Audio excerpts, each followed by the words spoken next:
it's the way. We're wanted men.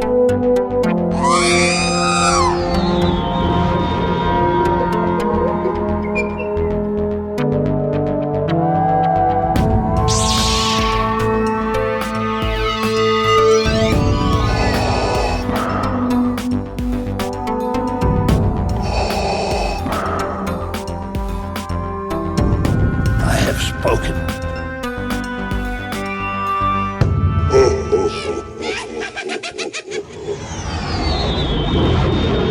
Hi, Jason. Hey, Glenn.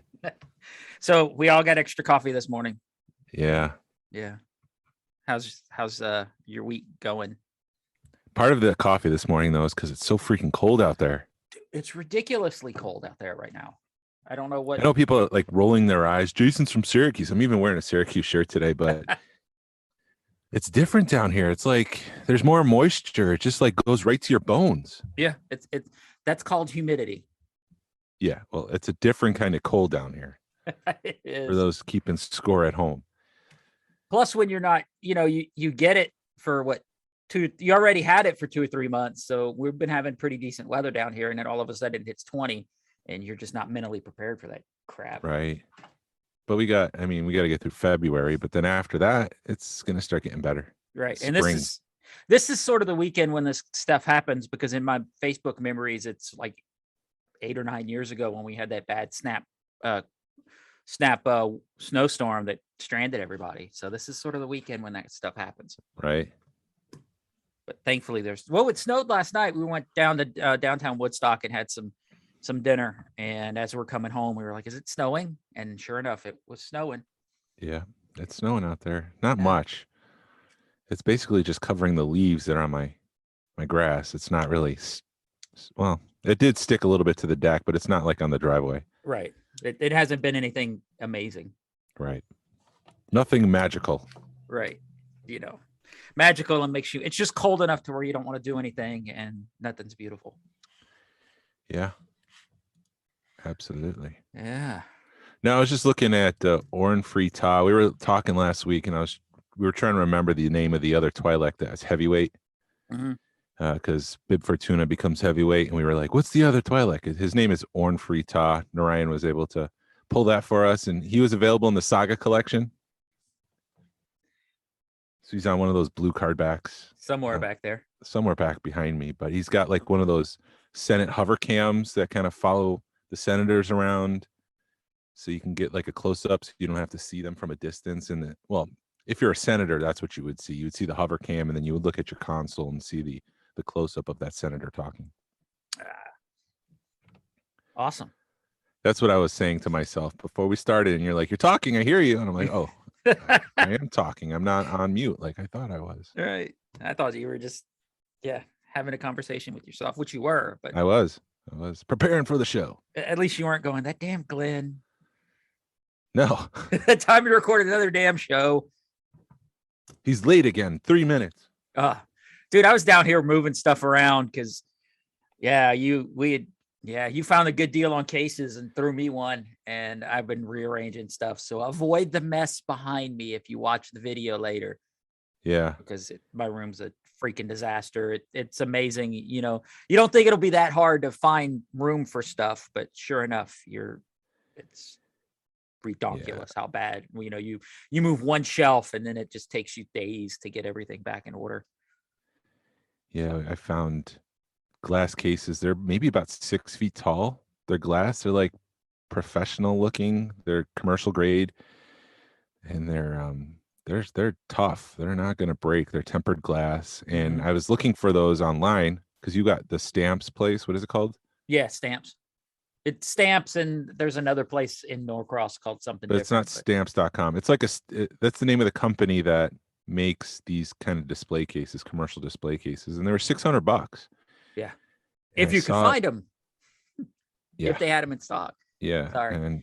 And so it popped up on Facebook, and like I wasn't even looking for it, but it popped up, and I was looking for it, yes, but I wasn't like actively going to Facebook to look for it. It just popped up on my feed, and I was like, oh crap. It was one of them for $100. And then as I kind of looked further into the listing, it was 3 of them for $250. And I had just sold off the chairs that I made, the Cantina chairs. Uh-huh. So I was able to kind of just apply that for this, you know? I thought you were And, saving that for Celebration. Well, the tickets, I still have some of that money for Celebration. Don't worry, we're good. All right. But this is an opportunity. I mean, when these things are normally going for $600, you get 3 of them for $250. You don't let that go. No, you don't. I'll be good. And so, yeah, I was like, yes, I'll get them. She's like, I got 2 other people interested. I'm like, no, I'm figuring out a truck right now. So I figure out a U-Haul, I get a 10-foot truck, and I get down there. And she kind of made it feel like I had a race down there because she had other people waiting. Uh-huh. So I didn't have my dolly. I didn't have any furniture, mats, padding, sheets, blankets, whatever you want to call it, furniture, blankets. I didn't have any of that stuff. And I didn't have anybody to help me. And I assumed that my truck had a ramp. It didn't have a ramp. But there was someone there who was nice enough to help me. We got 2 of them in because I couldn't get the 3rd one in because the truck was too small. We could, like, if you could lift these things up straight up into the air and then move them horizontally into the truck, they would fit. However, when you start angling things in, there is a moment as it angles in that it's taller than the truck. Right. And it wouldn't make it. So I had to lay these things on the side. Damn. Because that's the same. Home. Yeah, same thing we ran into up here. We couldn't. Mm-hmm. Absolutely. So yeah, you run home and you call me and are like, "Can you help me?" I'm like, not yet, but I ran home and I'm like, traffic is just crazy. I have to go all the way downtown. I'm not interested in doing that. However, I've already paid for it. And I knew you were looking for one. And there was one left. And I said, hey, look, if you want to pay for mileage on the truck, let's go down and get it. And you're like, yeah, let's do it. Yep. So we went down there. We got it. We pulled it back. Mine are still sitting in the garage. I had to unload mine by myself. I don't know how the hell you did that, dude. I was underneath it. Not the smartest thing. No. It's just getting it off the truck and then putting it on its side and then slowly lifting it back. All right. So I got that. And then we got you one. So you're able to get the display case. How is because it's got built in. And so these were, okay, let me back up because I'm getting excited again. I got so many questions. You're actually using yours. Mine are sitting in the garage. Right. However, so yeah, these were part of a church. They were part of their shop, and they stopped selling. They kind of closed down the shop, and they're selling off all of the equipment that they were using to display pieces in. So these are top of the line, great stuff. A little dirty and dusty. I'm gonna have to dust that off, and we were able to unload yours and put it up. It's got built-in lighting. It's got halogen, fluorescent lights, not halogen, fluorescent lights. How is the lighting?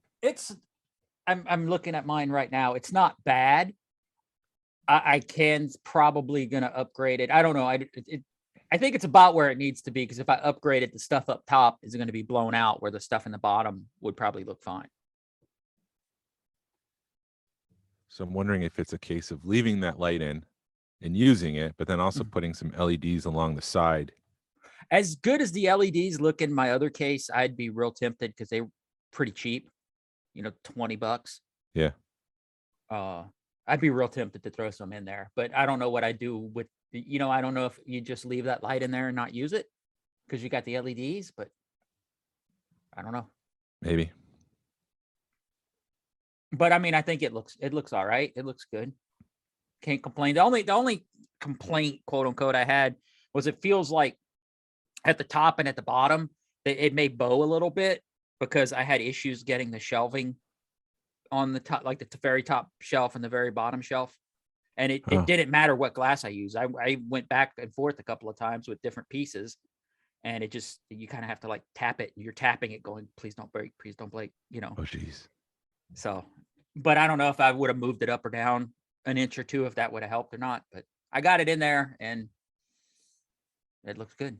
I no complaints. I don't know how the hell you can wait 2-3 months to put yours up, because I didn't even wait like a day. Well, I have that one wall with the rebellion symbol on it.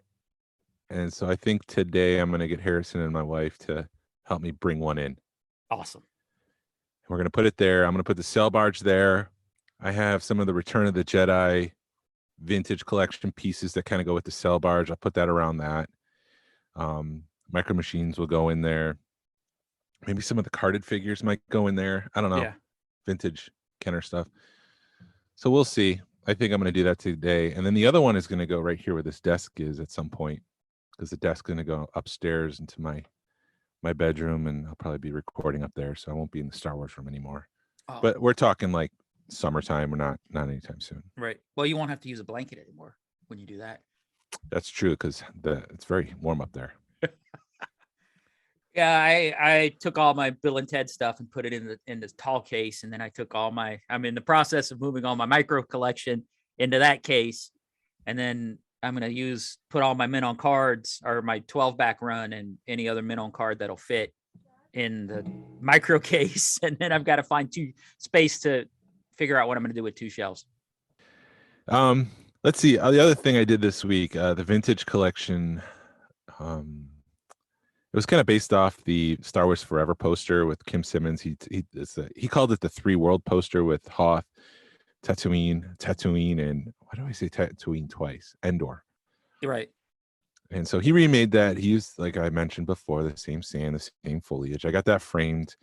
I went online because I found a frame at Michael's, and I went online to look for a mat. And I just did a quick Google search, mats online, and I was able to enter the dimensions that I wanted. And it showed up like the next day, because apparently this place that I ordered from was in Marietta, which is awesome, right on the other side of the highway, basically. And so that was quick. So I framed that. I put that up. That looks great. That looks good. It's a dark red, and it kind of goes with the tree, the piece of wood that he used for the tree of Endor. It kind of makes the tree pop out. So it's kind of cool. Awesome. Yeah, somebody has a vintage one up on Deal or No Deal right now. Yeah, well, I just bought these display pieces. So yeah, I was looking at something on Deal or No Deal last night. I was looking at a Gremlins piece, and it was like a Gremlins proof card. So I'd bid like $75 on it, and next thing I know, like one of the big wigs, whenever you're in trouble when a named collector starts bidding on an item you want, you're like, I'm done. I can't. I'm backing off. So, man, I told my wife about it, and she's still trying to wrap her head around spending big money on things. And I'm like, it's a proof card, and it's like at $100. And she's like, no. I'm like, but it's a proof card, babe. So she doesn't appreciate it. I would appreciate it, but I'm not a Gremlins person. Let's see what else. And then, but I want to go back before. Oh, go ahead. Go ahead. If you put your sail barge in that case, it'll look badass, dude. Put it on the bottom and then put everything around it. If it'll fit. It'll fit. Yeah. I'll have to get it in there. Yeah. We'll figure it out. Yeah, no, I think a sail barge, I think it'll take it next level. I love when you see stuff like that, when it's nice and cased up, it just takes everything to the next level. Yes. I'm excited about that. Now I have 2 of them, so. Cases, not sail barges. Yeah, I had 2 sail barges, but now I have 2 cases. Yeah, you can put your Razor Crest in one. Well, I moved, where my Falcon is right here. I kind of moved the Falcon over, and because the Razor Crest has that display stand, I'm hoping I can put it on the other side, and it's like angled up, kind of blasting off a little bit. So yeah, that's where I plan on putting that. But I did go to Walmart this week, and they had the new Archive Wave. Which consisted of Darth Revan, Obi-Wan, Princess Leia, and the 501st Trooper. They must have had 2 boxes of them, because they had 2 of everything except the 501st, which is the one that I wanted. Oh, but you were able to get it. No, they didn't have the 501st. And I didn't get those. I just walked away. I was there when I sent you that picture from a couple of days ago. They had the Mythrol or the blue guy, and I think they had the Emperor, and they had that whole wave. It seemed like they just put them out, but that would have been nice to know. I didn't know. I need an extra bib for tuna for the sail barge, because they had the Power of the Force one, but this new one's got cloth. Well, crap. Sorry. It's all right. It's all good. I'll get one. Don't worry. I don't even know. I think they might have had bib. I thought about messaging you and going, look what I found, but you already said that you got them all. So. Oh, those are different. You're talking about the Galaxy of Adventure toys. No, right? They had the TVC. stuff, like the new TVC wave. I pre-ordered them. Yeah, Yeah. I'm looking for an extra bit for tuna for the Well, then summer. next time I'll freaking tell you when Thank I you. find it. Thank you. But yeah, and I did see those new like Galaxy Adventure toys that I checked the price on them, and it said $15 for those things, and they're basically in a white package with a little plastic window in front of them. I figured it'd be about $5 because I was like, they had Jedi, they had Luke Jedi, Vader, Baby Yoda, and Mando, and I'm like, for $5 I can pick these up for the grandbabies, and they'd have fun with them. But then I scanned them, and they rang up $15. And the only thing I can think of is for some reason it was ringing up wrong on my phone. Because, you know, sometimes you go Walmart and you can order something online and it's more expensive than if you find it in the store because it's a third party. Mm-hmm. That's the only thing I can think of, because if they're wanting $15 for those things, we're in trouble as collectors, because that means stuff's going through the roof. Yeah, Yak Face reported this week that there's probably going to be price increases in 2022, which means that as a modern collector, I think it's time to reevaluate my strategy in collecting. Yeah. I can't afford it.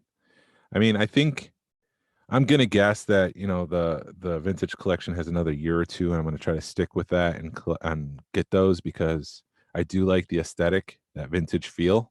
Uh-huh. But if they're going to be just boxing things from now on, I don't want to just buy boxes. So any figures that I buy, they have to be ones that I really want, and then I'll open them. Yeah, it was really disappointing. It had no aesthetic to it. It was just a white box with a really crappy picture of the figure on it. It had a really crappy figure in it, and the plastic felt cheap. Like if you just pushed on it, it would fall apart. Yeah, it's like 5 points of articulation, and they're about what, 4 or 5 inches. Yeah, They're I not think they're- vintage collection. no, they're I would say they're in between. Yeah, so 5 to 6 inches. But you know, they would be something cool for, you know, a 5 or 6 year old to play with. Yeah. And that's about it. Or a 10-year-old, somebody that you don't want them playing with your vintage stuff. Right. But yeah, it's time to tap out a little bit and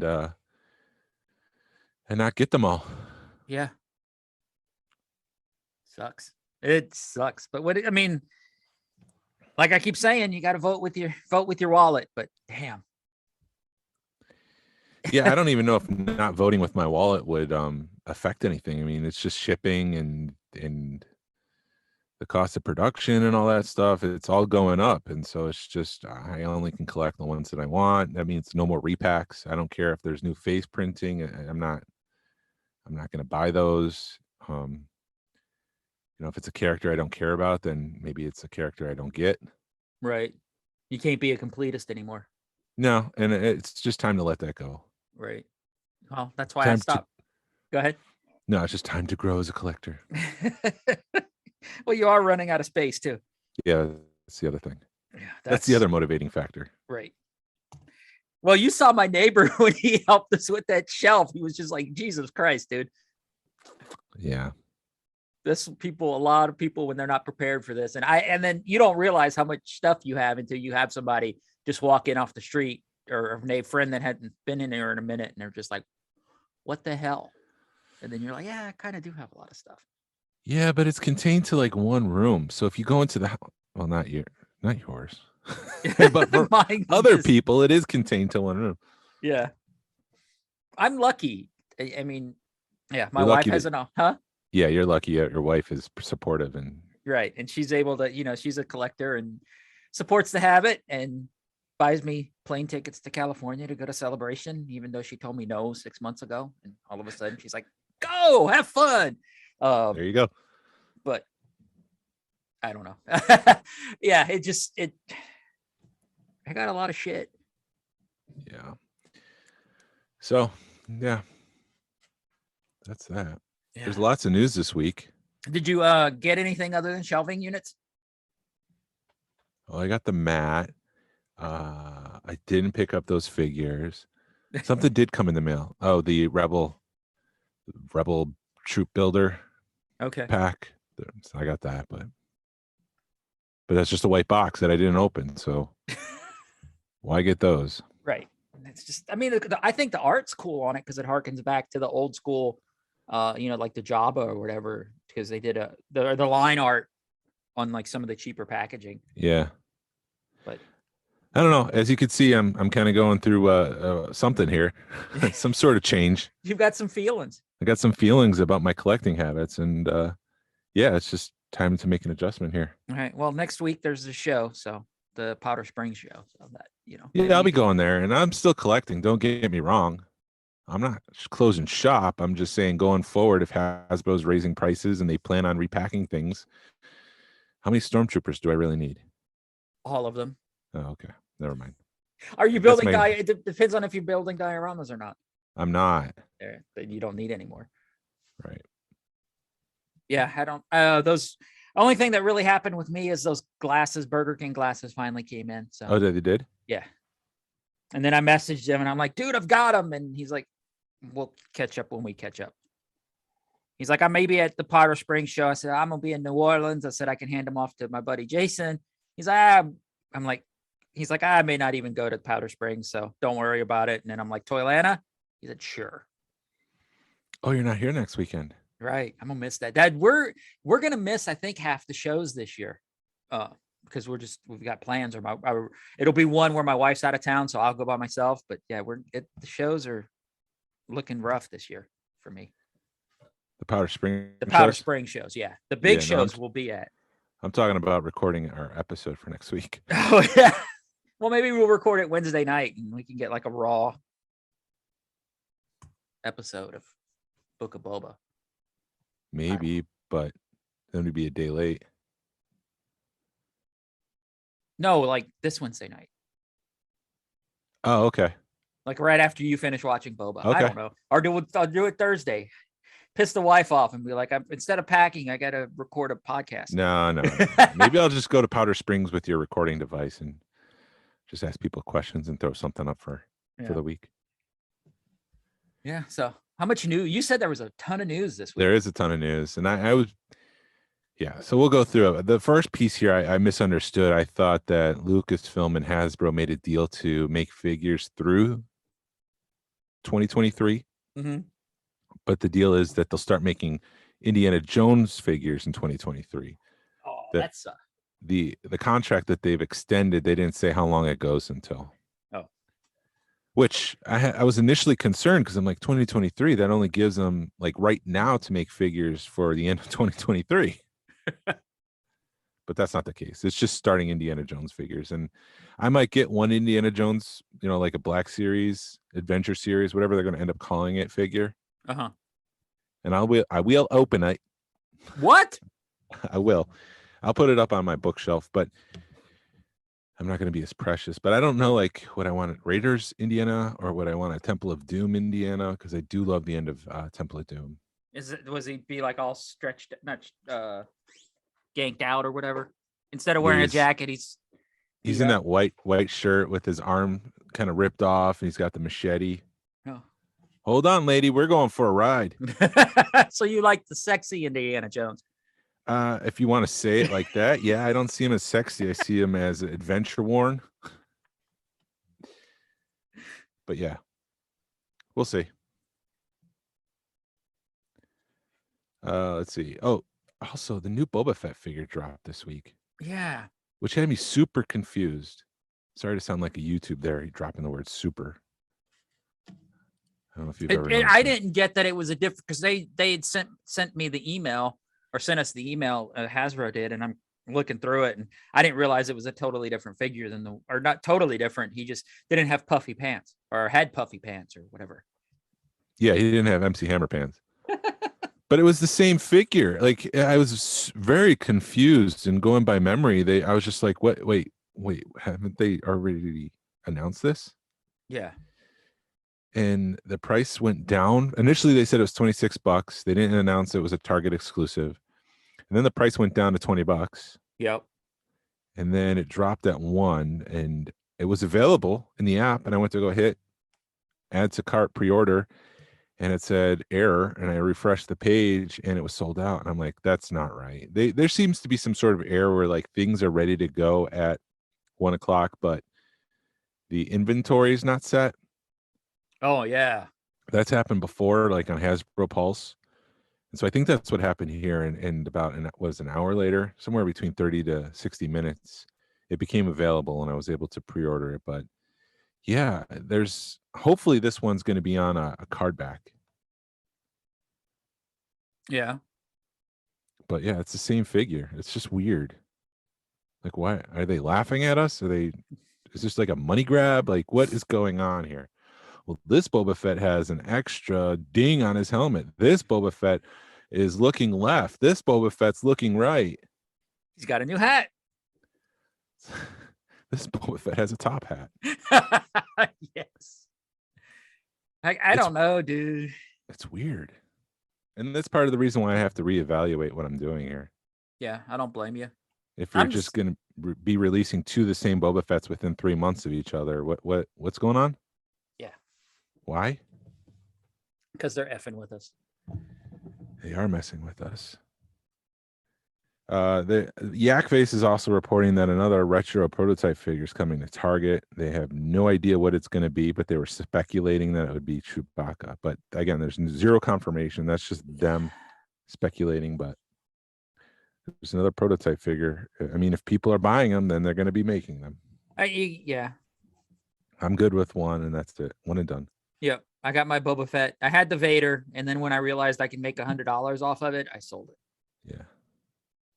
Because it was like, why am I holding on to this? And it's sad because it's what you don't want to get into this to make money, but then when you realize something you don't like is worth money, you sell it. Right. So, and then you buy more crap. And then Mary Elizabeth Winstead, who's been in Birds of Prey, Scott Pilgrim vs. the World, and 10 Cloverfield Lane, has joined the cast of Ahsoka. Yeah. No idea who she's playing yet. It might be a new character. I guess we'll see. Could be Hera. That would be cool. It'd be cool to see her. Is she a little young for Hera? I don't know. It depends. Hera, I would assume, would be in her 30s. But I don't know. The whole timeline, dude, I was trying to figure out the timeline with this new book of Boba Fett, and it's just, I can't figure it out right now. As far as stuff that was said during Book of Boba Fett and like the purge of Mandalore when that happened and where it falls in the timeline, and it just really confused me. Well, the purge, I think, happens during the reign of the Empire. Right, it does, but where during the reign I don't know. But yeah. So that's that. And then I thought Jon Favreau said the Mandalorian season 1 takes place 5 years after the Battle of Yavin. Yes. So that's 2 to 3 years after Return of the Jedi. See, that's where it got confusing to me, because it's like, okay, you got the Battle of Yavin, but then you can't figure out where everything fits, or I couldn't figure it out. Maybe I just didn't do enough research, or I got frustrated and said, F it. There's about 2 to 3 year jump between each movie, though, right? I would Original assume. trilogy. Yeah. But if you're saying 5 years, then I think I don't know, maybe a year after Return of the Jedi, 2 years. We're in that range. Yeah. And then I guess the question is, at the end of season 2 of The Mandalorian, how far are we from the Battle of Yavin? Yeah. Because I think what they were saying, that was more with Rebels, but still, you can't. It's just the Rebels timeline is 5 years. What do they call it? Epilogue or post? Is it an epilogue when it's after The something? epilogue of Rebels, yeah. Rebels is 5 years after the end of Rebels, which would put it in the Mandalorian timeline. But It's lining up. yeah. Yeah, boy. Rebels season 6. 5. 6 seasons in a movie. Let's do it. Yeah. Dude.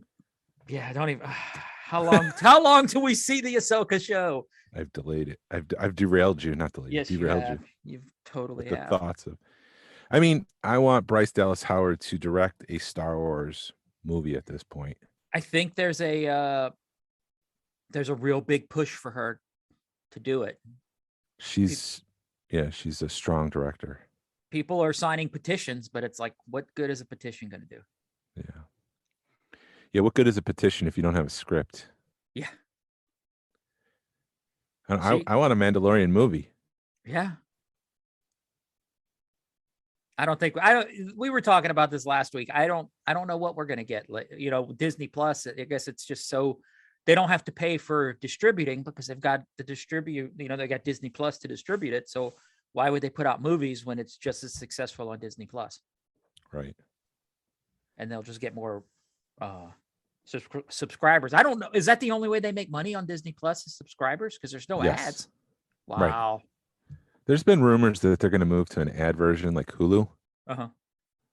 but for the most part, yeah, And it's just subscribers. yeah. I don't think I'd be that. I mean, I'm used to Hulu, the ad version of Hulu, but you're watching shows that have ads in them. Yeah. So all you do, I mean, the only thing that annoys me with the ad version of Hulu is the ads are like 3 times louder than the show. So you have to mute Yeah. it. So you can even think. They used to do that on TV, but then I thought there was a law passed where they couldn't jack up the volume on purpose on ads like that. Yeah. And so that's why it's not like that on TV, but that doesn't apply to streaming services, so they can do whatever they want. Right. The The one thought thing is that the thought is that if you leave the room during watching a show and you go into your kitchen to get something to eat, you're far away from the TV. So the advertisers thought, well, we're just going to blare this so you could hear it in the next room. Oh, that makes sense. Yeah. But the one thing I do like about Hulu is there's a little countdown to the commercials, so you could watch it. You know exactly. Okay, I got 2 minutes. Run. Yep. Is that time for a bathroom run or a Coke run or Coca-Cola run? You can also pause it now too. Yeah. You could pause it in the middle of. Yeah, you can. I dig Hulu. It's funny how like everything's changed because we used to record everything on a DVR. Now it's just like, what are we in the mood to watch? And you just go find it. And it's tough to find things sometimes. I don't want to watch that. Yeah. I have access to every single movie that's ever been made on one device or another, on one app, and I still can't find anything to watch. Yes. Well, that's why, like right now, I'm binging Dexter. I've never watched Dexter, so I have Dexter to go to if I can't find anything. And that's sort of the way our MO is. We at least have one show we can binge watch where we have like 8 seasons of it, to where if you have nothing to watch, you can, go to it. Plus, now a bunch of shows are starting back up again. Yeah. Yeah. Do you watch it? Did you watch Ozarks? No, I never got past season 1. Oh, It was just too intense. I don't know. it I isn't. know Isn't it? Huh? It's a well-made show. Maybe It I'll is. I'll finish at some point. But it's one of those where I'm too busy watching where they shot it and trying to figure out where it is. I enjoy it, but you miss stuff because you're like, I know where that is, and I know where that is, and holy crap! There was one part where he's driving, and I'm like, I told my wife, I'm like, babe, you don't recognize that? She goes, what? I said, they're driving down our street. They're driving down Bell's Ferry, and then there's seriously. I said, I know that fence, and she's like, no, and then I don't know how far down you go past my house on Bell's Ferry, but if you go like if you pass Blue Cat, no, I think before Blue Cat, there's a auto repair place that says Gerald's Auto Repair or something, and there's a billboard above that sign. Well, they shoot that, see where you see Gerald's and then the billboard, and they superimposed whatever billboard they wanted. And she was like, oh shit. I'm like, yeah, that's funny. Yeah. So I don't know if they used B-roll from season 1, because I know they were all up in here shooting season 1 stuff, or they just decided to let's go down Bell's Ferry and shoot some stuff. That's cool. Yeah. And I swear, I've got to talk to my stepmom, but I swear I know the Snell's farm. I know that house, but I need to check with her to see if that's the house I'm thinking of. Because I know we have a friend that The Walking Dead went to him to use his house, and he told him no, because he didn't like the show, or didn't like the concept of the show. Yeah. If it was Walking Dead season 3, I'd be all in. Yeah. Walking Dead season 27,000. No, we're forcing our way through that too, just to see how it ends. No, we dipped. we tapped out what season? I don't remember, 6 or something like that. Now, right? if Fear the Walking Dead is way better because they're actually like killing people off like main characters. So it keeps you on your toes. But right now it's really weird. Somebody released a nuclear bomb, so you could just tell the production value went to crap because all they had to do was blow some smoke and some red lights where they're at to make it look all eerie and shit. And Yeah. that's all they're doing. No, there's something about like, so Game of Thrones, they killed off a couple main characters in the first season. You're like, oh wait, anybody in this show can die. Right. But then it gets to the point where you're attached to these characters, and you can't do that without risking to lose your audience. Yeah. That's what happened with Game of Thrones. Like, Walking Dead, is that too many of the characters that I did care about died. Yeah. And I get that that's part of the appeal of the show, that anybody could die at any moment. But at the same time, well, if you're going to kill the characters that I care about, then why should I care about your show? Yeah. I don't know. Well, you know how they ended the comic book, right? It just ended. Yeah. He's just like, I'm tired of doing this. Okay, Bob, I'm going to go home now. Yeah. I'm tired. I'm That's tired. I guess I'm going to go home now. That's basically what he did. Yeah. That's a Forrest Gump reference. He was running back and forth and he had people following him. And one day he just stopped. I'm tired. I'm going home now. And everybody just following him like, wait, what about us? Well, Go it's your home. choice. Yeah, go home. The last piece of news that I had, EA Games announced that they'll be working on 3 new Star Wars video games, which is interesting because they've had 10 years to make video games exclusively, and they only popped out, what, 3 or Yeah. 4? They will be developed by Respawn Entertainment, the company that developed Jedi Fallen Order. One of the games will be a sequel to that, which is cool. I'm excited that about was a that. solid game. Another will be a first-person shooter, but I don't know if that's Battlefront 3 or if that's some sort of like Halo game or whatever. And then the third game they're developing is some sort of strategy game. It's probably going to be like a what is that game? I don't know. You probably have to. Knights, or no, it was Knight Strategy. That's what they call RPG, right? Yeah, You role get- playing game.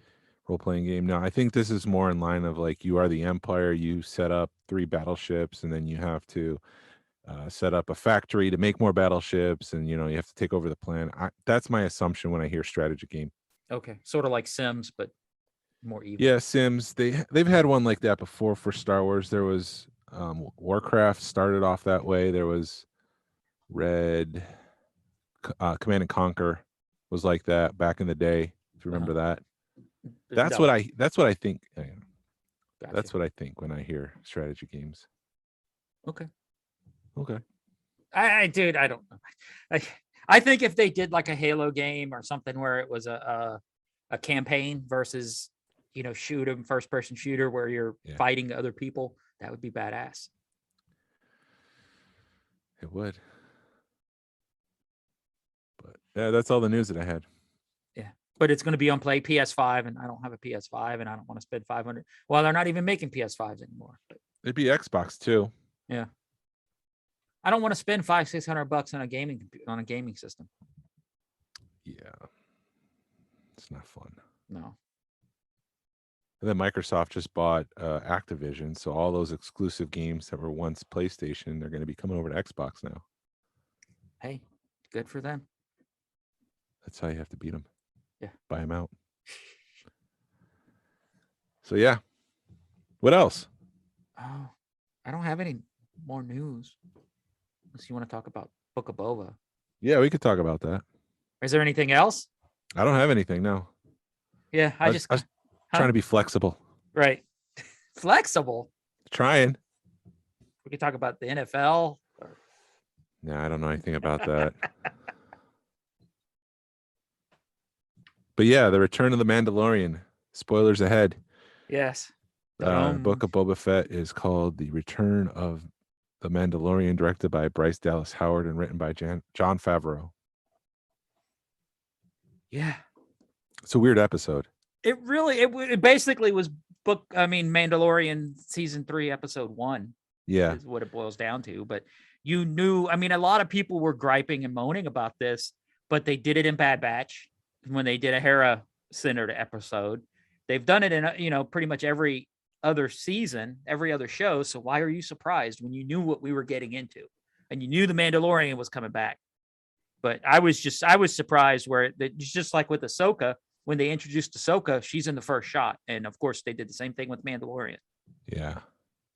Well, the intro was incredible. We're in a meat packing freezer and there's a bunch of Klatooinians working there. I love that no two Klatooinians looked alike. Yeah. There was enough diversity in the makeup and the prosthetics that they took their time to show that there's variations in that race. Because back in like Return of the Jedi days, they would just throw the same mask on two different people, just switch out the costume. Right. But that's not the case here, so it's pretty cool. But then the camera pans in towards those plastic drapes that they have outside of freezers to kind of protect the cold from going out and having some sort of barrier there. And we see a really familiar silhouette emerge on the other side.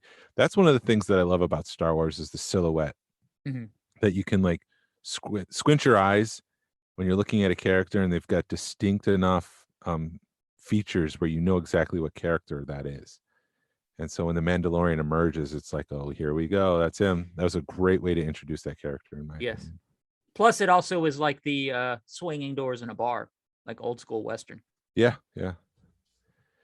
So he enters the freezer. He goes into the back room looking for Kaba Baez. Kaba is another Klatooinian. He's kind of running the freezer after playing coy and saying, I don't know who that person is. Mando puts a holographic chip on the table, and it is the same guy. It's Kaba. Kaba's men surround Mando, and after Mando offers them the opportunity to walk out because he's got no quarrel with them, they decide to attack him. Actually, he goes right before he says what? I can bring you in warm, or I can bring you in cold. That's pretty good. That's a pretty good read on that. I practiced it this week. Okay. I was ready for it. It's a good job. Thank you. And then after a few attacks, Mando opens up the Darksaber. He struggles with it. He actually cuts his leg with it. Yeah. I was surprised to see Mando just slicing through people like nothing. Mm-hmm. I mean, we've never seen Jedi kind of do that.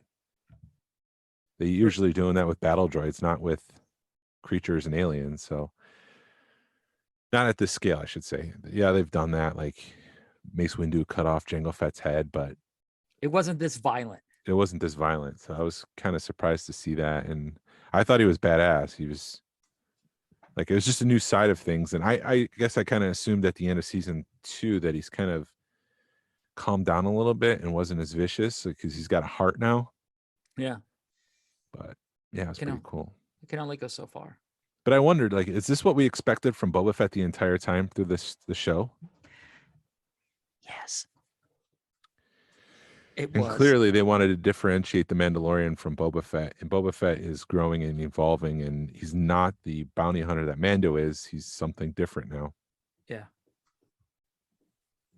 Yeah, I think, this is totally what I wanted with the Book of Boba Fett. I wanted to see Boba Fett kick some ass way more. But it's one of those where, yes, this is what I wanted out of Book of Boba Fett, but in a way, I'm kind of glad they're slowing things down. Once you get unpissed off and you look at the picture and look at everything in a whole, you're like, all right, this makes sense. And I've also heard, I don't know if I can't remember if we talked about this or not, but there was also rumors that Jon Favreau and Dave Filoni went to Lucasfilm and said, we want to do a Boba Fett show. And they said no. So then they did The Mandalorian, which is what they wanted to do with Boba Fett. They just put Mandalorian in its place. So yeah, I would imagine at the time, because they were going to make a Boba Fett movie called Tin, and the code word for the movie was Tin Cup. That's what they were going to call it, or Tin Can or something like that. And there was the second celebration after Disney had bought Lucasfilm. They were going to do like a new directors meeting, and I have to look it up. And the director of the Boba Fett movie backed out at the last minute. He was sick, but he was making that Fantastic Four. Josh Trank is his name. Josh Trank backed out because he was not feeling well, and so the whole rumor was that he was going to be developing the Boba Fett movie. And if you look in Solo, we kind of mentioned this before. There's like 3 frames where Boba Fett's in the movie, and it was supposed to be like a crossover moment. So he's there, but it's not kind of called out. So, yeah. Where was I going with this? That this is what we were. So that's- we were expecting a Boba Fett show, but we got the Mandalorian instead. Oh, but to answer your question, that might be the reason why they said no to Boba Fett, because they were making the movie, and then they decided to pivot and just go all in on Disney Plus. Gotcha. That's where I was going with that. All right. Anyways, the Mandalorian slices off the head of Kaba, and he takes it away. He leaves off planet, and we kind of move to a ring world. Yeah. Well, we don't know if we were on. No, we were. I think we were on the same place. Oh, are we? I think I would assume so, because he doesn't have a ship at this point, I didn't consider and we don't that. know that he has doesn't unless it's one of those where you just don't know. That would make sense. It was funny because Harrison and I were talking about Halo. There's a new Halo series coming, Uh-huh. and he had just seen the trailer that day. And Halo has that's not a planet, but they have a world like that where they just live on a ring like that. Huh. And so we were just talking about that 5 minutes before we see it in the show. So it was kind of funny. Yeah. I did notice they did have a blue haze surrounding the I don't want to say planet, the ring world. Uh-huh. So this place has an atmosphere. It's not just space, you know. Right. Anyways, Mando's limping through this street. He needs a back-to-pod. There's an awkward elevator scene. There's an alien there that is in The Last Jedi. I think that's where we first see him. Oh. That species. The Mando emerges from the elevator, and he's at a rooftop bar. He delivers the head, and he wants, for his reward, he wants information and some of the money. He's given information how to access the substrata, which is the place underneath this ring world. He gets back into the elevator, and his toughness kind of recedes. He kind of humps over. He's in pain. He's wincing. He's struggling, but he's kind of taking his facade off because he's alone in the elevator. So we know that he is in pain because of the wound given to him by his Darksaber. I do have to. I'm sorry. I should have said this in the fight scene, but I did kind of like how you never see somebody get damaged by their own, hurt by their own lightsaber. So that was kind of cool to see. Yeah, and he's not trained to use it. Yeah. And so, of course, he would hurt himself. Because of a special filter in his helmet, he's able to see a secret code written on walls. This leads him to his kind. We kind of saw this at the beginning of Mandalorian season 1. He goes down a ladder to a sub-level. It's almost like the sewers that we saw on Navarro.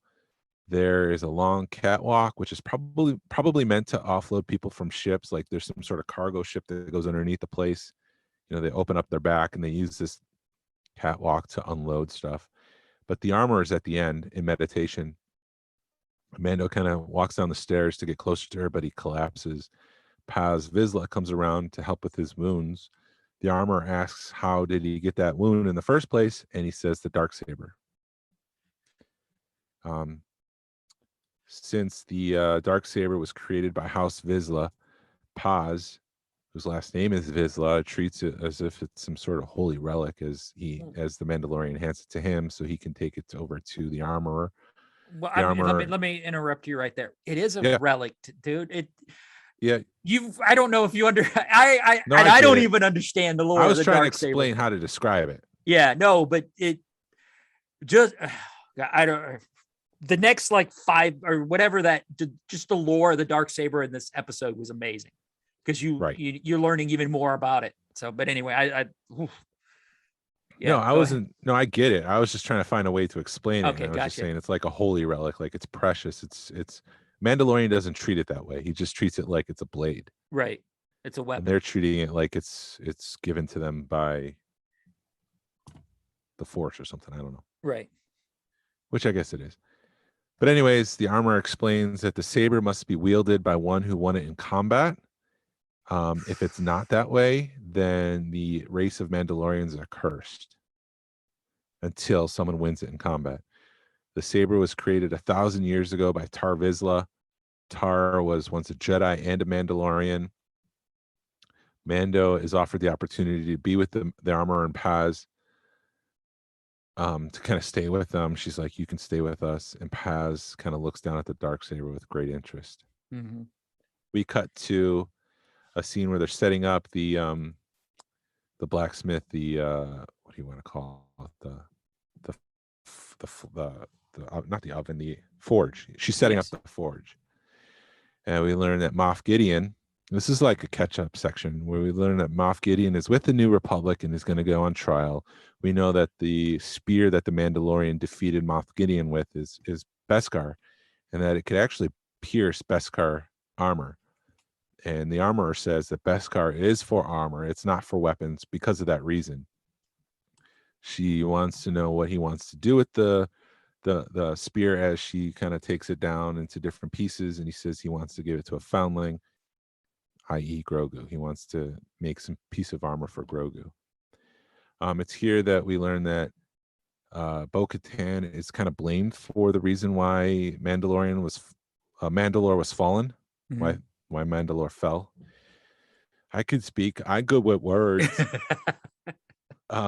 And we cut to this scene where TIE bombers are just dropping bombs and destroying Mandalore, and K2 droids are walking through the planet. It's apocalyptic. Yeah. There's fire in the background. It's almost like the scenes from the Terminator at the end, where you see or I should say at the beginning, where you see the scenes of the Terminators walking through a destroyed world. Probe droids are in the air. They're covering the sky. They've got flashlights looking for any survivors because they're just going to kill all the Mandalorians that they can. Yeah, that was so cool. Just anytime you can see any reference to Mandalore or go back to Mandalore or see, learn about it, to me it is amazing. The one thing I was waiting for was a Sabine mention when she was talking about the Darksaber and Bo-Katan getting it, or House Wren or something. You're always waiting. I'm just like, say her name, damn it. And say it. And she didn't. Oh, poor Glenn. He's always Yeah. just on the end of his seat waiting for Sabine to come out. Yep. But the armor is making little chain. She's probably making chainmail. We see little rings kind of drop, and I took that to assume that they're making chainmail out of Beskar for Grogu. Right. The armor. We cut to another scene where the armor is teaching Mando how to use the Darksaber, but as they fight, the Darksaber is getting heavier and heavier because he's fighting the blade. He's not fighting his opponent. I guess the blade and the person wielding it need to be as one. Yep. Probably like the Force. If you have to work through the Force. Up on your Rebels, you'd know that the Darksaber is a heavy sword because it's old. Sorry. But they're saying it's something different here. No, it's the same. It's almost the same scene as when Kanan's teaching Sabine how to use a Darksaber. It's almost same, not word for word, but it's the same. It harkens back to that scene. Right, but it's almost like you need to be one with the saber, because she kept saying the saber cannot be wielded with strength. It needs to be a part of it. You need to be worthy of the saber to wield the saber. Yes. And you need to like open your mind up to it or whatever. Because it kind of, if you go, watch that episode of Rebels, it kind of bonds with you, and you've got to bond with the sword if you want to use it. So I even had somebody mentioned, maybe Moff Gideon, he used that sword very awesome. Maybe he has the Force, and it's like, you don't need the Force to wield the Darksaber. You just need to open your mind to it. But it was just that how you just seeing him struggle with the Darksaber, the more he used it was really awesome. And I hope he can figure that shit out. From there, we cut to a scene where Paz Vizsla walks out, and he's decided to challenge Mando for it. I've been saying his name wrong the whole time. It's not Din Djarin, it's Din Djarin. So, message, I've noted that, and I won't be saying Din Djarin anymore. It's just Din Djarin. His first name is Din. His last name is Djarin. Yes. No one's corrected me on that. I'm sorry. I took note. Sorry, I never corrected you on that. Did you know? Yes. I just assumed you were, that's how you said it. So no, I've been saying it wrong. Yes. Anyways, back to the show. Rocket packs are surrendered. The two kind of walk out into the catwalk, and Mando and Paz fight. Paz throws Mando from the catwalk after a while, after going back and forth. On the catwalk. Yeah, on the And I do catwalk, my little baby, dance on the catwalk. They do that little turn on the catwalk. Paz grabs the Darksaber. They're fighting on a little platform, and Mando is able to defeat Paz without using Paz, whatever. Pez, I don't care. He defeats him with a little vibro knife. That was so awesome that you actually saw the knife vibrating. Yeah, but he's still not worthy of the Darksaber because he can't wield it. He has to use something else to defeat Paz. No, I think he's because probably he worthy. dropped. He's just not there yet. Yeah, well, he dropped the Darksaber and Paz picks it up, and he can't even wield it because you could feel, and this big, tall, muscle of a man, mountain of a man has trouble wielding the Darksaber. So that tells you how heavy that thing can get. Yeah. And so here we get a little setup because he defeats Paz, and we get a little setup for, I think, season 3 of The Mandalorian. We'll see. The armorer stops the fight and asks Paz if he's ever removed his helmet, and Paz says no. And then she asks the Mandalorian, and this entire thing just feels displaced because, like, why would you ask that unless you already knew the answer? I don't think she already knew the answer, but that was sort of going back to when he was in the Coven. They'd always ask that. That was like her thing. That was like, I guess that's just as much as this is the way. I think it's just a reconfirmation of things. Yeah, but at the same time, I know it's part of the universe. I know they've asked it. This at this moment felt like she knew the answer. Yeah, she might have. So because he's taken his helmet off, he's a Mandalorian no more. And the only way he can be redeemed is by visiting the living waters in the mines beneath Mandalore. I don't know what that means, but it sounds very interesting. It was an awesome. I think it's an awesome setup for Mando season 3. And I don't know what this means either, but she turns her back to him as he leaves. So when he enters the scene with her back is turned. When he leaves, her back is turned. So I don't know what that means. And then what did Paz call him? Like a Pollock or something? I looked. I had to put my closed captioning on, and it was. Yeah, he's basically telling him to leave not the Coven, but that's another Halo reference. Leave the group, leave their belief, their brigade, their apostate or something like that. Yeah, apostate. That's what he called them, apostate. Yeah. Leave the apostate. Like, you're not part of this club anymore. Okay. And it's interesting because, like, Bo-Katan says no, that's not. They're like this weird sect of Mandalorians who believe in the old way of things, and so I still think he's a Mandalorian, but he believes so much into this thing because it saved him from the battle droids that he's committed to it. Yeah. And right? Yeah, I would guess, but why if there's only 2 left, why would you want to rebuild that? I mean, it seems like they're on their, last leg. And, Bo-Katan has a ship, and she's got, even though she's got 2 other Mandalores, but she at least seems like she has more to offer than the sect that wants to remain in hiding. So why would you remain? Huh? Go ahead. But why would you want to be with this sect that, wants to remain in hiding versus Bo-Katan, which is, got more to offer? Or at least that's what I think. I think they've been underground for so long that they're just still remaining underground. Also, there's a sect of Mandalorians that don't approve of their beliefs. Right. You can take off your helmet and be a Mandalorian. Yeah. It's just your weird cult, essentially, that believes this thing. Yeah, and that's basically what I would call those guys. The Armorer and Paz is a cult. So if you don't know better, then you don't know. Right. So that's just my assumption. I don't know. We haven't got that far yet. Right. So I think that's set up for season 3. We're going to see the mines, the living water beneath the mines of Mandalore at some point. Yeah. Plus, he's wielding the Darksaber, so I don't know. Maybe he has some sort of vision when he goes down there. Be cool.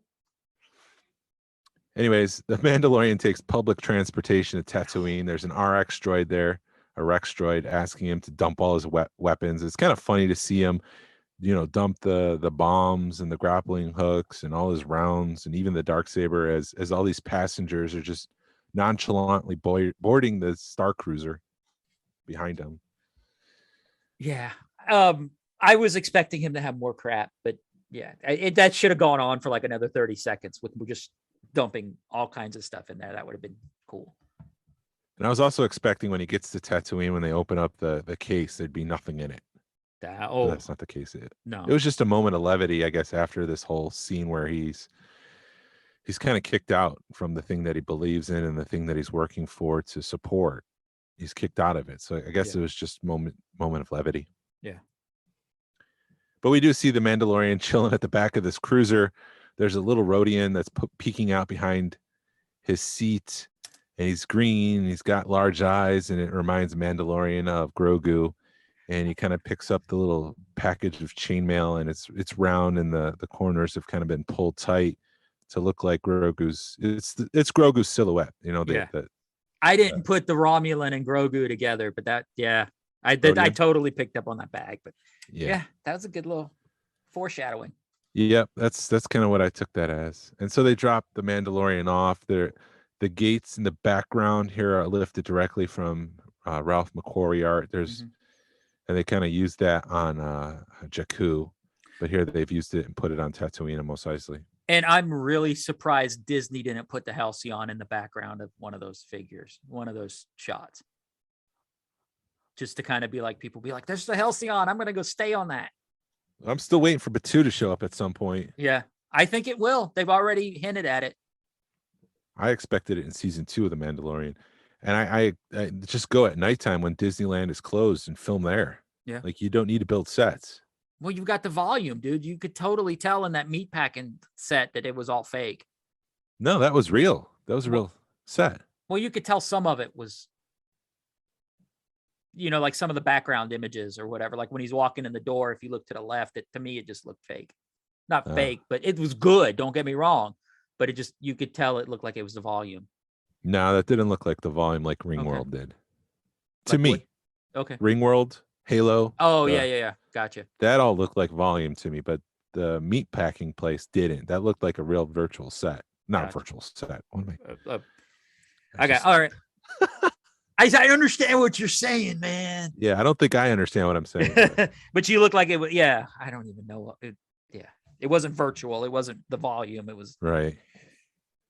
Whatever. So here we go back to Peli Motto, and a BD droid from Jedi Fallen Order pops out. And this is the thing, out of all the Easter eggs and references and everything that's come before that excited my son, was the BD droid from a video game. It was a cool reference. It is.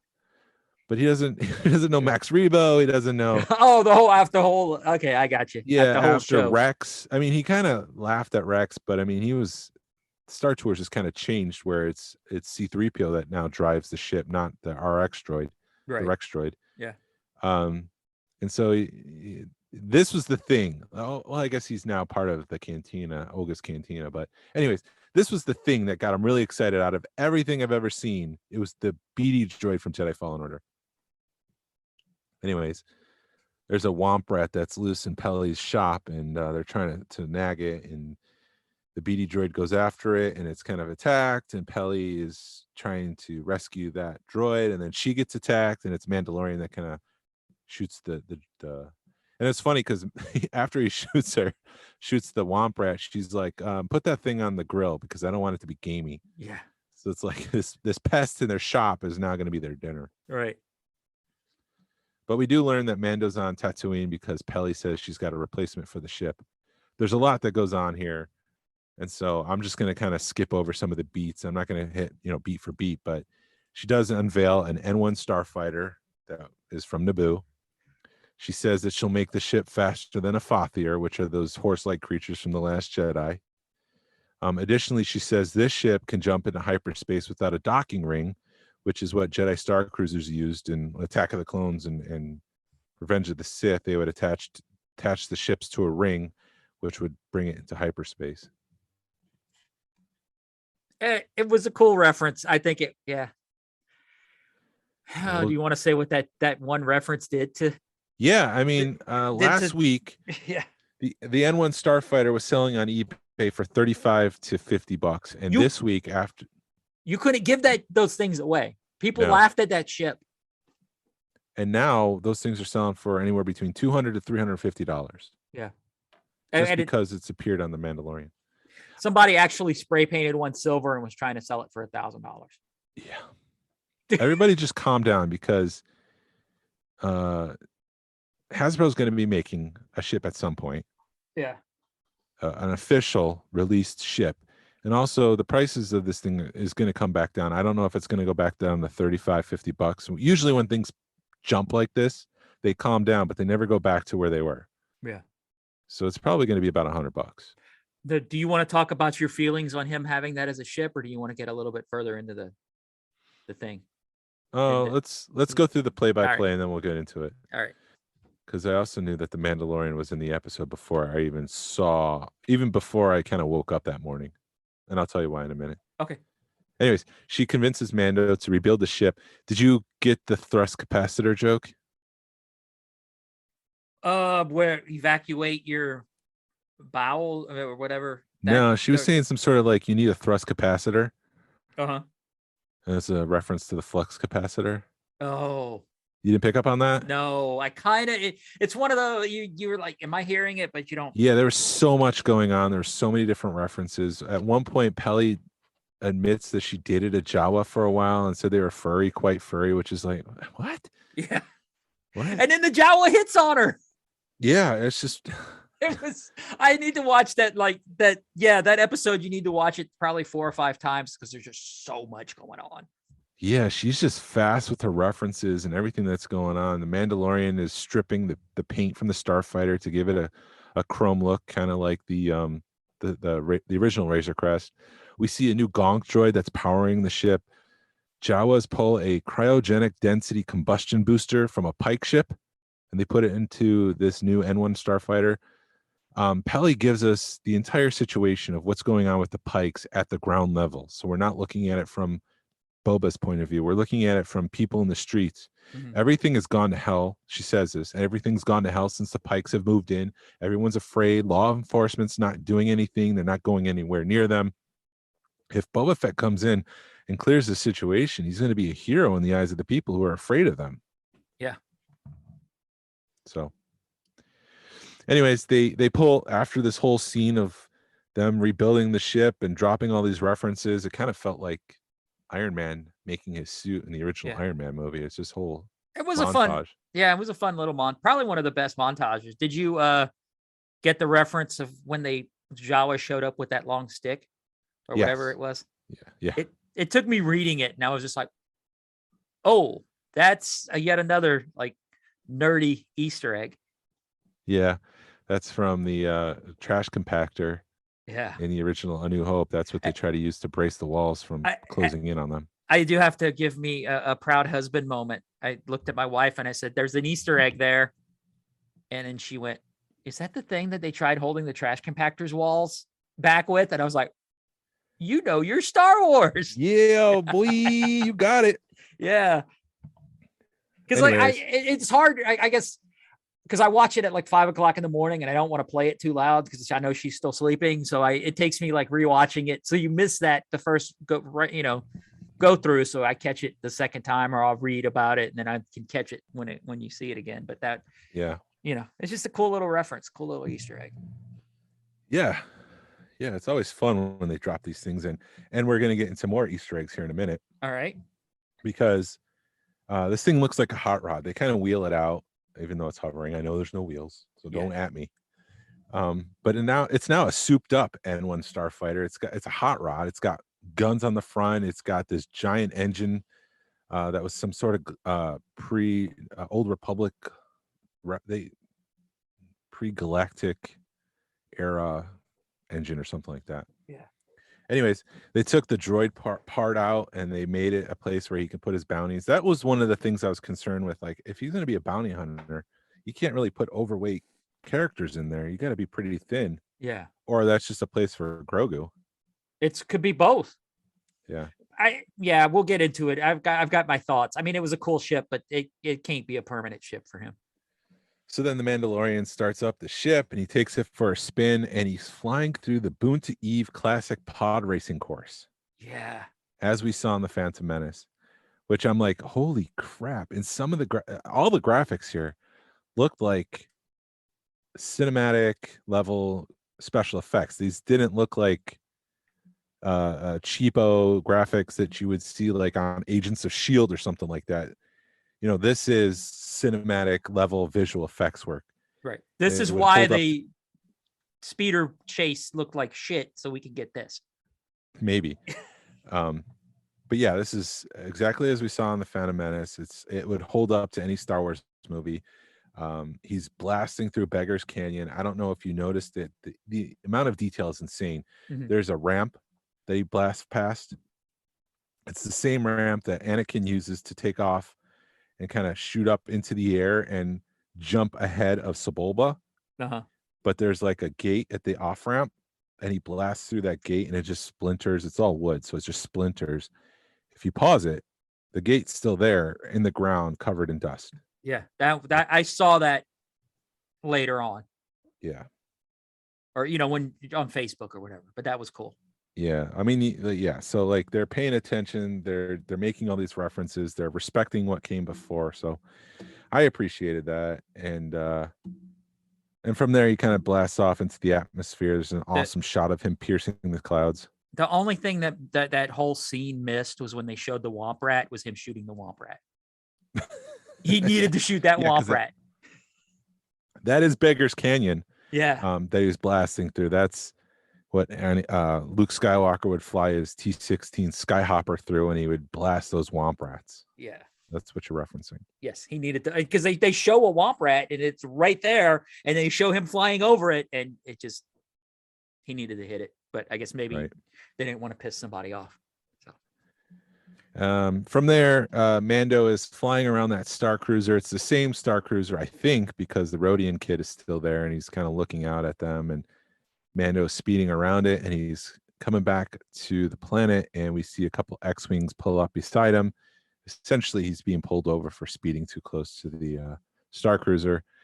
And yeah, they decide to let him go, but not before one of the X-Wing pilots, a familiar pilot we've seen before, start to ask him questions about an Imperial remnant that was, blown up on a planet. What are you playing with, Thrawn there?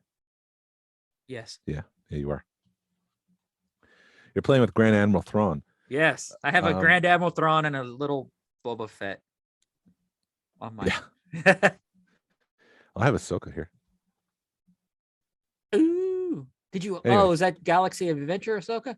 Yeah, it's Galaxy of Adventure Ahsoka. Okay. Cool. Anyways, yeah, so that's a reference to previous versions of season 2 of season 1. Oh wait, was he only in season 2? The X-Wing commander. Yeah. Well, I think the end of season 1. I don't know, but yeah, He shows up in season 2. he was in season 1 a little bit, Yeah, because he's the one that throws the shield at right. what's her face. Right.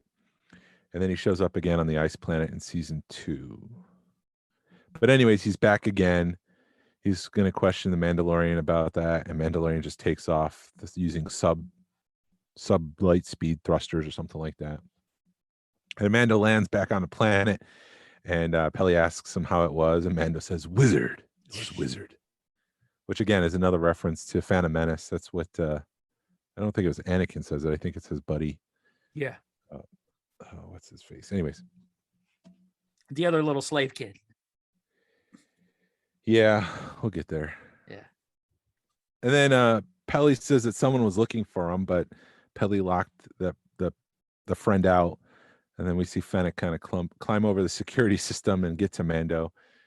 She wants to hire him for muscle. Mando says he'll do it on the house. He's not going to accept payment, probably because they helped him get Grogu to Luke Skywalker. But first, before he helps Boba Fett, he needs to repay a visit to another friend. To a little green friend I thought he just said a friend. or whatever, or little friend or something. Little friend. He totally made a Grogu reference. And then Oh, of course. I have to visit another little friend. yeah. And then we kind of cut, and I'm like, wait, hopefully we get back to Boba, because this is the Book of Boba Fett. This is not. I don't want another episode where he goes off to find Grogu. I have the Boba Fett stuff. I have a Go theory. ahead. Is I think they finished the flashbacks last episode. Yeah. Now instead of flashbacks, we're gonna get it cut scenes with Mandalorian and Grogu. They have, because you have to finish that storyline up to get Mandalorian back to Tatooine to fight the Pikes. Well, I mean, he can go off world and do his thing, and that saves them money from having to redo Luke Skywalker visual effects. That's maybe what if we get Sebastian Stan playing Luke Skywalker? You know, I'm all for it. Or even the guy that sat in for Luke Skywalker was, or you know, that they put the stuff on, still looked good. Yeah, he was close enough. Yeah, I have a feeling we're going to see Luke and Grogu in this next episode. It may only be for 15 minutes, but we're going to see Luke and Grogu in this next episode. I would prefer Boba Fett going out and looking for muscle and hiring Cad Bane and Bosk and all of them. We're going to get that too, but we're going to get Luke and Grogu in this next episode, or at least Grogu, because we got to figure out what he made him. My whole frustration with the show so far is like, I like the modern stuff. Give me more modern stuff. Yes. And you get little trails of the modern stuff here. You get like 5 minutes here, 10 minutes there. And last episode, we're finally, yes, we're caught up. Yes, we're in the modern era. We're not going to get any more flashbacks. And then Mandalorian. Yeah. It's like, oh, come on. I love this stuff, but I want the modern stuff. I want the Boba Fett stuff. Like, that's what I want. Yeah. I can see that. Yes, I'm the same frustration with you. That yes, I want to see Boba Fett be Boba Fett. I don't want to see him, even though riding with the Wampas, the Sand People was awesome. You know, it was a good story, but it's not what I wanted out of this Book of Boba Fett. Because the original trilogy always skirted around the underworld stuff. You would see pieces of it. You would see bounty hunters. You would see gangsters, but they weren't the focus of things. And the Book of Boba Fett kind of made me think that we're going to see the focus of that, but it really hasn't been. Like, it's just been, the Pikes are a problem. I need to take care of them.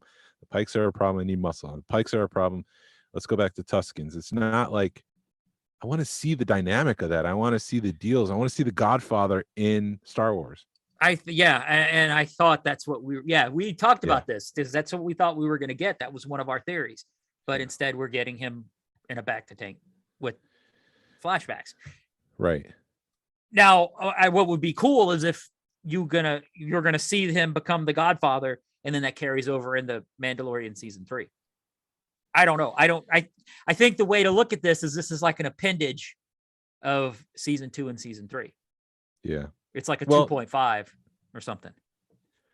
Well, I think we need to even look bigger. This is not the Mandalorian season 1, Mandalorian season 2, Boba Fett season 1, Ahsoka season 1. It's a very long story that they're told out through different series. It's almost like the Marvel universe. It's just on TV shows now, and it's just the one cinematic universe. This is the Star Wars universe, and they're progressing what's going on in the galaxy, using all these shows as tools and vehicles to do that. I totally think that's what they're going to do. And that's how I think you're right. You need to look at it that way, that it's a big, we saw what they were doing 10 years ago when they started Spider-Man, and now it's, rolled into it. And then all of a sudden you have this. Well, shoot. Yeah. God, it's been that just long. To let you know. Yeah. It's 2002 when that first Spider-Man came out. Damn it. But Marvel's been doing this for 20 years then. So, and Star Wars has just been doing it for the last 2 years. So Star Wars has got a lot of catching up to do, I think, but I can't wait, because this is the stuff we love. I enjoyed the Marvel stuff, don't get me wrong, but this is my bread and butter, Star Wars. So I can't wait for them to do that.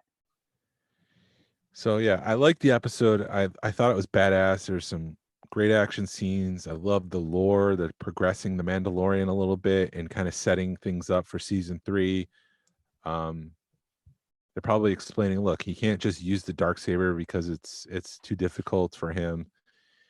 But I woke up Wednesday morning and my I get alerts for YouTube because I have that Mandalorian March that I Oh. posted from Celebration. Uh-huh. I woke up and I checked my emails and I had like 15 comments on that video on Wednesday morning. And I'm like, well, I guess that settles that. The Mandalorian's trending again. Because this happened during season 2 of The Mandalorian. I had this big increase on viewers and comments on that video.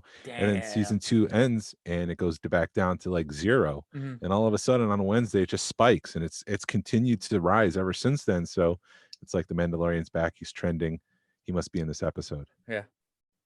Well, I don't think they kept it it wasn't a very well guarded secret. No, Anyway. they did foreshadowing, they did Yeah. that on purpose. But Filoni is directing the next episode of The Mandalorian. Oh my Mandalorian, God. Boba Fett. I was thinking Luke was going to train him on the dark saber. What if Ahsoka trains him on the dark saber?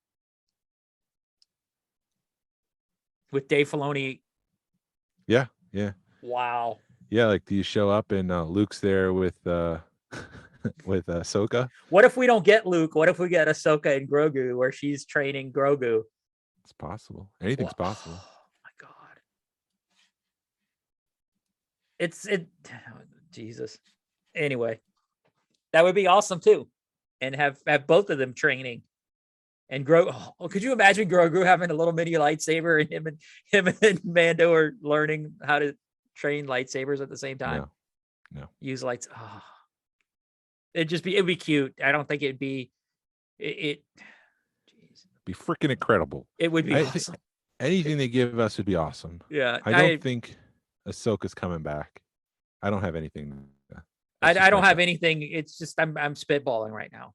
I have we're gonna see if he's gonna go see Grogu, we're gonna end up seeing Luke or Ahsoka, and I think he's gonna ask one of them about the dark saber and help him learn about it. Yeah. Because he needs training with it. Yeah. Especially if he's going into battle and he used his spear to make armor for Grogu. Yeah. All right, so let's get back to the ship. Okay. The thoughts on that, because we're going off on Grogu and anyway. It's too small of a ship for Mando, man. Why would he? I mean, I can understand if he doesn't have a choice and he needs a ship. Yeah. Buying it, but why? It's a cool reference and it's a cool thing and it was a cool montage but to me, if you want to be a bounty hunter and you need because ships hold they're two things. They're a place to live. They're your house and your means of transportation. So why would you get a ship that you can barely fit in if you need a house too? Yeah. Yeah, he's got the carbon freezing chamber there too. So he can't do that. He lost some of his capabilities. Yeah. I mean, the other thing is that they're setting up season 3 of The Mandalorian. He's I don't know, maybe he's going to be in need of starfighting for some reason. Or maybe he gets a badass base or gets a badass ship to where you can dock that ship into his new ship. Possibly. It was cool, but it's not the right fit for Mandalorian. It's not the right fit for a bounty hunter because every bounty hunter has a big ass ship, has a gunship, not a starfighter. Right. I don't know. We'll just see what happens, I guess. I was okay with it. It's just too much of, I don't know. Was it too much fan service? If it's Anakin's actual N1 fighter, then yes. Okay. It's too much fan service for me, but I'm okay with it. Like, I'm all right. I'm okay. Yeah. We're fine. We're all fine here. How are you? Yeah, I enjoyed it. It was good. It was a good little reference. It was a good little oh shit. It was, well, when she first when you see it and it's covered up, I'm like, are those pod racing engines? But it was that's what I thought too. Like, you can't do that. Yeah. That can't be a ship. You can't pod race in space. Yeah. But yeah, I mean, it's different. And so we'll see. I did like how he stripped the paint off of it and made it all chrome like it was the Razor Crest. Yeah. And was the Razor Crest the name of the ship, or was that the type of the ship? The way they're talking about it, I thought it was the model or the type or whatever. Yeah. She's talking like she wants another Razor Crest and you can't find them or whatever. So I think it was just the name, the model of the ship. But yeah, I mean, okay, sure. Yeah. It's fast. I just don't know how he's going to, like we were talking about before, how he's going to put bounties into the back of that thing. Unless he cuts them up. He brings them in cold. Unless he plans on just bringing heads everywhere. Or that droid. Well, no, that droid spot I'm sure is really small, so you can't fit a person in it. It'd be a palace for Grogu. Yes, it would. Oh my God! Could you imagine him bringing Grogu back to battle?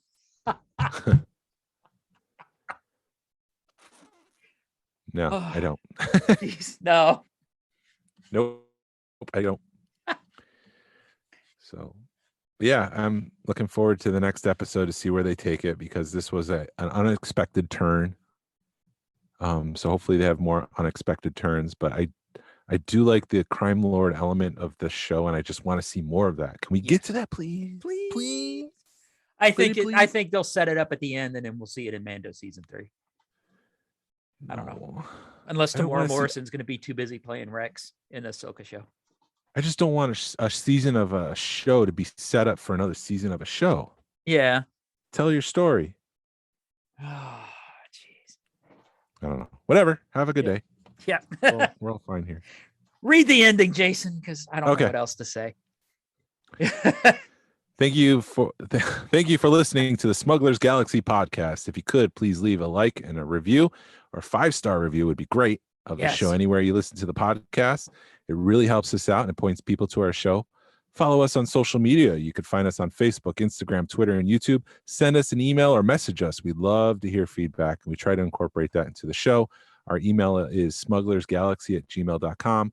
Thank you to Afonso Riviera for the Smugglers Galaxy logo, and to Levi Waterhouse for the music. Be a positive force in collecting this collecting community. This is